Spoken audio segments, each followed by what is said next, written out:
Raphaël, on va parler des additifs, des produits ultra transformés qu'on décrit très régulièrement. Et aujourd'hui, vous vous attaquez à un produit star de l'apéro, le guacamole. Oui, et alors, justement, dans ce guacamole industriel, devinez combien il y a d'avocats. De pourcentage d'avocats Pourcentage là-dedans d'avocats dans la recette. 50. Ouais, j'aurais dit 40, Ouais, il y a 50%. au moins, parce que le Non, guacamole, c'est de l'avocat. Guacamole, voilà, avec un accent espagnol qui va ce qu'il veut, mais guacamole, mais ça veut dire purée d'avocat. Donc au moins 50%. Voilà, alors on va regarder, parce que sur l'étiquette, 15,5%. 15% d'avocats 15%, simplement. alors c'est ça. En fait, dans ce flacon-là, enfin dans cette que ça conserve, comme avocat. vous avez ça d'avocat. Alors que normalement, il faudra en avoir...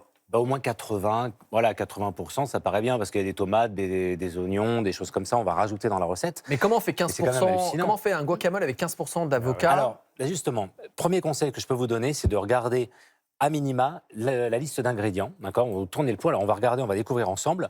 Et en fait, donc vous voyez, avocat, donc 15%, puis après tomate, 11%, oignon, 8%, etc. Donc vous lisez. Vous regardez déjà qu'il y a une liste à rallonge, parce que là, on a 23 ingrédients. 23 Normalement, chez soi, ingrédients. on a typiquement 5-10 ingrédients quand on cuisine. Donc Ouais, 23 ingrédients, déjà, ingrédients. on veut dire stop. Et ensuite, les ingrédients, ils sont classés par quantité décroissante. Donc ça veut dire que le premier ingrédient, ici, c'est de l'eau. Voilà. Ensuite, il y a avocat, 15%, puis après, ça décroît. Donc en fait, il y a 15% d'avocat, 10% de tomates, 8% d'oignons. Voilà ce qu'il y a. Ça veut dire Comme qu'on a à légumes. peine un tiers de légumes, en fait. En fait, finalement. on va mettre, voilà, on va jouer le jeu. Regardez, on va refaire la recette. Tac, voilà, on va mettre ça. Il y a Parce un qu'on a tiers, décidé de reproduire cette recette par industrielle exemple. pour montrer à quel point on se fait arnaquer en Voilà, réalité. donc c'est d'ailleurs. Donc on a mis les avocats, on a mis les tomates. J'ai tout pesé pour être vraiment comme dans ce Donc vous avez bien dans ce respecté les bocal. proportions. J'ai fait le produit en croix, tout va bien. Voilà ce qu'on a. Ok. Et donc là, ça veut dire que quand on fait les calculs, on a à peu près 50% d'eau là-dedans.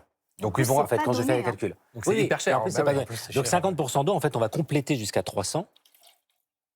Oh. Voilà. Là, Attendez. on a le même y a rien. volume. Et attendez, Donc, maintenant, et qu'est-ce qu'on fait après de Eh ça ben, on va mixer, alors on va essayer de faire un avocat. Bah alors, allez, Gilbert, allez-y, faites-nous rêver. faites-nous rêver. Ouais. La dernière Fait- fois que j'ai mixé, le plafond a Ouais, changé ouais, de bah, couleur. après, On y va, allez-y Gilbert.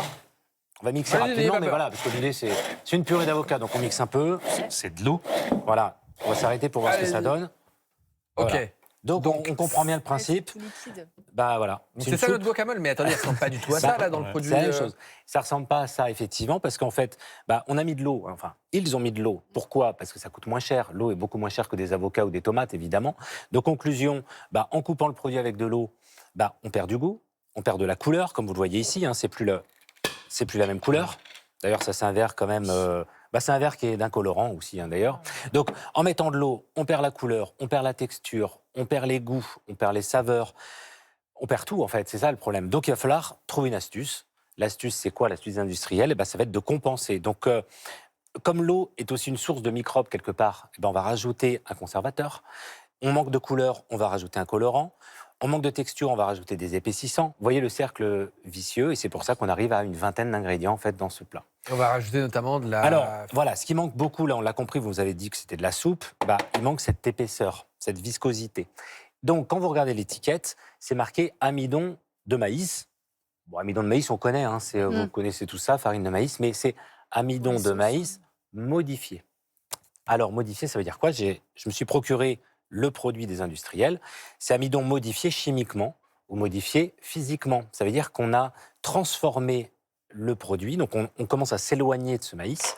Et regardez très concrètement, 1 gramme de ce produit, dans ce flacon, regardez, on dirait de la colle de papier peint. 1 gramme. 1 gramme. Ah oui, c'est hyper rentable. Et c'est ça qui donne la texture, Et oui, justement. à ce côté gluant, brillant. Donc en fait, il Tellement suffit de mettre chimique. un petit peu de ça et ça épaissit directement. Parce Vous voyez, c'est une astuce. En plus, ça sent pas mauvais en vrai. Il est, Parce au qu'il y a goût, plein à d'arômes. l'odeur. Il y a plein d'arômes.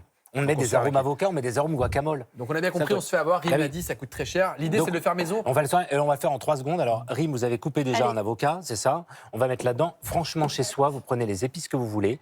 Donc, l'idée, tomate ou poivron. Ensuite, oignon et ou ail. C'est vraiment chacun selon ses goûts. Puis, vous voyez, par exemple, vous avez une sélection de cumin, de carvi, de piment fumé, de piment d'Espelette, si vous aimez le côté un peu... Demi-avocat. Allez, un demi-avocat, on va faire ça rapidement. Allez, hop. Non. Voilà, alors là, on y va plutôt, on peut y aller au pilon directement. J'ai utilisé un peu toutes ces épices là. Chacun vraiment fait ce qu'il veut. On va écraser avec un petit peu d'épices, coriandre, si vous aimez le côté vert, Mais on peut mettre persil, vraiment. Après, c'est des histoires de... Moi, je suis pas chef, hein, donc je vous amusez, vous voyez, mais c'est... De goût. C'est Là, on a faisable. 100% d'avocat. On a Voilà, des on a la produits- couleur verte qui est naturelle, Ouais. on a les goûts naturels, on personnalise. Un peu de Et tomate. c'est un peu de tomate, Ça sent effectivement, super bon. un peu de tomate, Ah et ouais, un peu et de, ça sent super un bon. peu de Super tomate et bon. de poivron, par exemple. On met un corps gras ou pas? Est-ce qu'on met de l'huile Ah, on peut dedans mettre ou un pas filet d'huile d'olive. Ouais, bah, il est devant vous. Allez, mettons un peu J'ai mis. d'huile d'olive aussi. Allez-y. Qui Voilà. apporte du bon gras. Ben oui, exactement. Ça, et c'est fini. Vous voyez, ça a pris 3 secondes. On peut, en plus, en apéro, on le fait entre amis comme ça, en dernière minute. Il n'y a pas d'oxydation, donc on ne va pas rajouter un antioxydant. Vous voyez, c'est parfait. 5-6 ingrédients. On va goûter. Je vais vous Fait maison. Et on Ça évite donne- d'acheter les petites tortillas industrielles aussi qui sont pas terribles. Ouais, Là, vous amenez l'astuce des que petits je peux morceaux de vous pain. donner, franchement, il vous reste toujours un bout de baguette. Vous coupez une petite baguette. Ça, c'est bien meilleur pour la santé.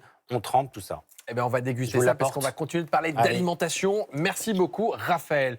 On va vous parler d'une maladie qui augmente avec le vieillissement de la population et qui progresse avec le surpoids. On vous parle aujourd'hui du diabète de type 2 qui devrait concerner près de 10% des Français d'ici 2045. Mais pour le traiter, vous allez voir qu'on n'est pas obligé de toujours prendre des médicaments. La priorité, c'est de faire de l'activité physique et d'avoir une alimentation équilibrée.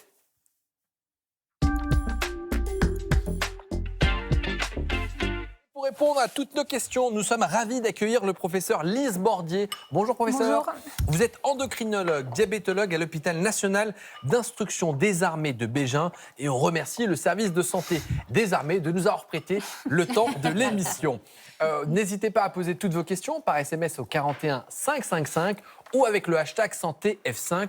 On en a reçu plein. On va essayer d'être didactique et de répondre à plein de questions. Tout d'abord, diabète de type 2.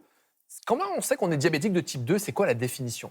La définition, c'est quand on a trop de sucre dans le sang et finalement on le diagnostique sur une prise de sang à jeun. Et quand on a à 2 reprises plus de 1,26 g, eh bien on sait qu'on a un diabète de type 2. Donc c'est une définition biologique et très souvent on nous dit mais diabète de type 1, type 2. Alors il y a plein de types de diabète, des dizaines et des dizaines, mais on va synthétiser les choses. Quoi qu'il en soit, diabète de type 1 ou type 2, vous allez avoir une élévation de ce taux de sucre avec cette glycémie au-dessus du seuil, c'est une prise de sang. Dans le diabète de type 1, on considère que c'est une maladie auto-immune. En fait, vous avez votre propre système immunitaire qui s'attaque aux cellules du pancréas qui, normalement, produisent de l'insuline.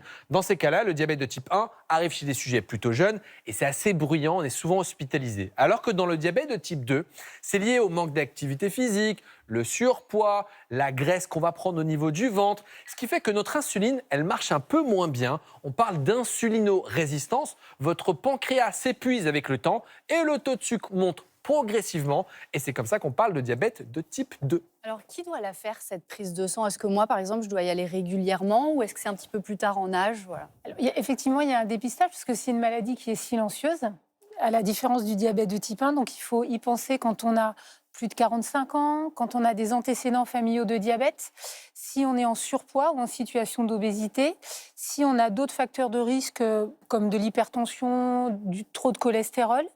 Pour les femmes, si on a eu un gros bébé, si on a eu un diabète gestationnel, si on a des symptômes, c'est-à-dire si on fait beaucoup pipi, si on boit beaucoup, si on perd du poids, et si on a une des complications du diabète, comme par exemple si on fait un infarctus, un accident vasculaire cérébral, à ce moment-là, il faut se dire, est-ce que finalement je n'ai pas un diabète qui était jusque-là méconnu?